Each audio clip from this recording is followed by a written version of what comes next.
وَلْيَعْلَمَ اللَّهُ مَن يَنصُرُهُ وَرُسُلَهُ بِالْغَيْبِ، اور تاکہ اللہ ظاہر فرما دے کون اللہ کی اور اس کے رسولوں کی مدد کرتا ہے غیب میں رہتے ہوئے۔ یہ دنیا اسباب کے تحت چلتی ہے، اب اسباب کے تحت اہل ایمان نے جد و جہد کرنی، اللہ کھڑے کھوٹے کا فیصلہ فرمائے گا اور اللہ ظاہر فرمائے گا کون اللہ اور اس کے رسولوں کی غیب میں رہتے ہوئے مدد کرتا ہے، یعنی دین کی نصرت اور مدد کرتا ہے۔ ان اللہ قوی عزیز، بے شک اللہ قوی یعنی طاقتور ہے، عزیز یعنی غالب ہے۔ اب نوح اور ابراہیم علیہ السلام کا ذکر ارشاد ہوا، وَلَقَدْ أَرْسَلْنَا نُوحًا وَإِبْرَاهِيمَ، اور یقیناً ہم نے نوح علیہ السلام اور ابراہیم علیہ السلام کو بھیجا، وَجَعَلْنَا فِي ذُرِّيَّتِهِمَ النُّبُوَّةَ وَالْكِتَابَ فَمِنْهُمْ مُهْتَدٍ، اور ہم نے ان کی اولاد میں نبوت اور کتاب جاری کر دی۔ نوح علیہ السلام کے بعد نسل کشتی میں سوار لوگوں سے چلی، اور ابراہیم علیہ السلام کے بعد تمام انبیاء انہی کی اولاد میں آئے۔ فرمایا کہ ہم نے ان کی اولاد میں نبوت اور کتاب رکھ دی، فَمِنْهُمْ مُهْتَدٍ، بس ان میں کچھ تو ہدایت یافتہ تھے جنہوں نے کتاب کے تقاضوں پر عمل کیا، وَكَثِيرٌ مِّنْهُمْ فَاسِقُونَ، اور ان میں سے اکثر نافرمان تھے۔ ثُمَّ قَفَّيْنَا عَلَىٰ آثَارِهِمْ بِرُسُلِنَا، پھر ان کے نقش قدم پر ان کے پیچھے پیچھے ہم اور رسول لائے، وَقَفَّيْنَا بِعِيسَى ابْنِ مَرْيَمَ، اور ان کے پیچھے ہم عیسیٰ ابن مریم کو لائے علیہ السلام، وَآتَيْنَاهُ الْإِنْجِيلَ، اور ہم نے انہیں انجیل عطا فرمائی، وَجَعَلْنَا فِي قُلُوبِ الَّذِينَ اتَّبَعُوا رَأْفَةً وَرَحْمَةً، اور جن لوگوں نے عیسیٰ علیہ السلام کی پیروی کی ہم نے ان کے دلوں میں رأفت یعنی نرمی اور رحمت پیدا کر دی۔ کسی کو مشکل میں دیکھا جو فوراً ایک اثر دل میں پیدا ہوتا ہے، یہ رأفت، پھر اس کے لیے کچھ کرنے کا جذبہ پیدا ہو، کچھ کریں، یہ رحمت ہے۔ بڑی نرمی عیسیٰ علیہ السلام کے پیروکاروں میں اللہ نے رکھی، اور بڑی مثالیں ان کی مشہور ہیں دعوت دین کے حوالے سے بھی، کہ بڑی مشکلات انہوں نے برداشت کی، مگر ہمدردی کے ساتھ جو سچے پیروکار تھے عیسیٰ علیہ السلام کے، وہ دعوت دیتے رہے۔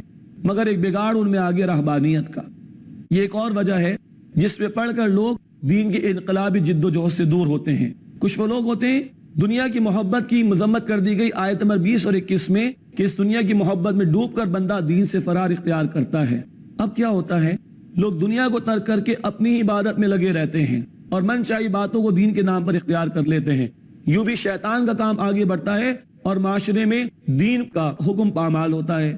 یہ رہبانیت تھی جو عیسائیوں میں آئی، ارشاد ہوا، وَرَهْبَانِيَّةً ابْتَدَعُوهَا مَا كَتَبْنَاهَا عَلَيْهِمْ، اور رہبانیت کی رسم اور بدعت انہوں نے اختیار کی، اللہ فرماتے ہم نے ان پر لازم نہیں کی۔ کیا ہے رہبانیت؟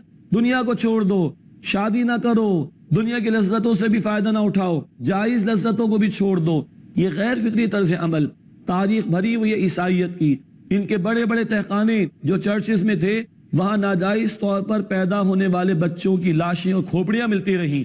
شادی نہ کی تو غیر فطری عمل، بائی حک اور بائی کرک، کسی اور طریقے پر انسان اپنی خواہش پوری کرے گا۔ بدترین گندگی اور زنا کے دھندے ان کے ہاں شروع ہوئے۔ فرمایا ما کتبناها علیہم، ہم نے ان پر لازم نہیں کیا تھا۔ شیطان کیا کرتا ہے، بھائی تم اپنی ذات کی فکر کرو، اپنے آپ کو مانجتے رہو، اپنے آپ کو اللہ کے قریب کرو، باقی دنیا کو چھوڑو۔ یہ ہے رہبانیت کا تصور۔ لا رہبانیت فی الاسلام، احادیث میں آتا ہے کہ اسلام میں کوئی رہبانیت نہیں۔ ہاں نماز کے انتظار میں بیٹھے ہو یا اعتکاف میں بیٹھے ہو، یہ تو ہے ترک دنیا، اتنا تھوڑی دیر کے لیے، باقی ہیں زندگی کے منجھدار میں رہ کے زندگی بسر کرنا اور باطل کی آنکھوں میں آنکھیں ڈال کر مقابلہ کرنا اور باطل کو مٹانے اور حق کا بول بالا کرنے کی جد و جہد کرنا۔ یہ انقلابی تصور ہے جو دین اسلام عطا کرتا ہے۔ ما کتبناها علیہم، ہم نے ان پر اس رہبانیت کو لازم نہیں کیا تھا، الا ابتغاء رضوان اللہ، مگر یہ کہ اللہ کی رضا کے حصول کے لیے۔ نیک نیتی سے رہبانیت اختیار کی، مگر پیغمبر کے طریقے کو چھوڑا تو بدعات میں گئے، اور وہ فما رعوها حق رعایتها، وہ اس کو نبھا نہ سکے جیسا کہ اس کو نبھانے کا حق تھا۔ حق کو چھوڑا، پیغمبر کے طریقے کو چھوڑا، بدعات میں پڑے، حق سے دور ہو گئے اور اس کا حق ادا نہیں کر سکے جو انہوں نے رویہ اختیار کیا اور بہک گئے۔ فآتینا الذین آمنوا منہم اجرہم، تو ان میں سے جو لوگ ایمان لائے ہم نے انہیں ان کے اجر عطا فرمائے۔ وکثیر منہم فاسقون، اور ان میں سے اکثر نافرمان ہیں۔ یا ایھا الذین آمنوا اتقوا اللہ، اے ایمان والو اللہ کا تقوی اختیار کرو، وآمنوا برسولہ، اور اللہ کے رسول صلی اللہ علیہ وسلم پر ایمان لاؤ۔ یہ خطاب اہل کتاب کو بھی کیا جا رہا ہے، محمد صلی اللہ علیہ وسلم پر ایمان لاؤ، اور مسلمانوں سے بھی ہے کہ نبی صلی اللہ علیہ وسلم پر دل سے ایمان لاؤ اور ان کے اسوہ حسنہ کی پیروی کرو۔ یؤتکم کفلین من رحمتہ، اللہ تمہیں اپنی رحمت کا دوہرا حصہ عطا کرے گا۔ اہل کتاب میں سے کوئی نبی صلی اللہ علیہ وسلم پر ایمان لے آئے 2 ثواب ملیں گے، اور مسلمان خود عمل کرے دوسروں کو دین کی دعوت دے اس کو بھی 2 ثواب ملیں گے۔ وَيَجْعَلْ لَكُمْ نُورًا، اور اللہ تمہارے لیے نور بنا دے گا، تمشون بِهِ، جس کے ساتھ تم چلو گے۔ خاص طور پر دنیا میں ہدایت کا نور راہ راست مل جائے، اور آخرت میں وہ نور کہ تاریکیوں میں سے گزر کر الصراط، پل صراط سے بندہ گزر کر جنت میں داخل ہو جائے۔ وَيَغْفِرْ لَكُمْ، اور اللہ تمہیں بخش دے گا۔ وَاللَّهُ غَفُورٌ رَحِيمٌ، اور اللہ بہت بخشنے والا مسلسل رحم فرمانے والا ہے۔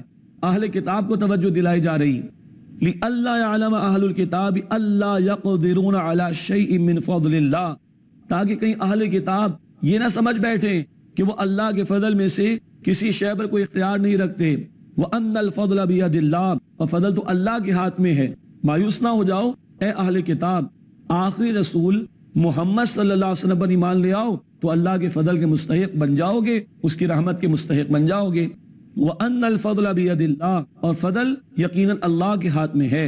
يُؤْتِيهِ مَن يَشَاءُ، جس کو چاہتا ہے وہ عطا فرماتا ہے۔ وَاللَّهُ ذُو الْفَضْلِ الْعَظِيمِ، اور اللہ بہت بڑے فضل کا مالک ہے۔ اے اللہ ہمیں اپنے فضل کا مستحق بنا، اور اے اللہ جو ہمارے سامنے امت کی ذمہ داریاں آئیں، پیغمبروں کی ذمہ داری انسانیت عدل پر قسط پر قائم ہو جائے، جو ختم نبوت کے بعد ہم مسلمانوں کے کاندھوں پر ہے۔ حقیقی ایمان دل میں، اور انفاق جان مال وقت صلاحیت ہر شے کا اللہ کے دین کی سربلندی کے لیے۔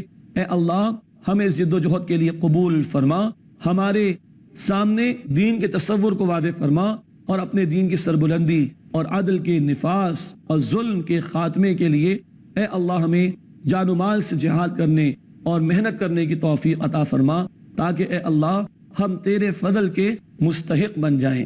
ناظرین کرام، یہ صورت واقعتاً ہمیں جذبہ عطا کرتی ہے۔ پیغمبروں کے انقلابی مشن کو بیان کرنے کے بعد اللہ اب ہم سے مطالبہ کرتا ہے کہ ہم آگے بڑھیں، اور رسول اللہ نے جیسے محنت فرمائی ہم ان کا ساتھ دیں اس مشن میں، تاکہ ہم اللہ کے فضل کے مستحق بنیں۔ اللہ ہمیں اس کی ہمت اور توفیق عطا فرمائے، آمین یا رب العالمین۔ وآخر دعوانا ان الحمد للہ رب العالمین۔ والسلام علیکم ورحمۃ اللہ وبرکاتہ۔ اقرأ أخيا ورتل القرآن، اصبح بصوتك اسمع الأكوان. اقرأ كلام الله داوي نفوسنا.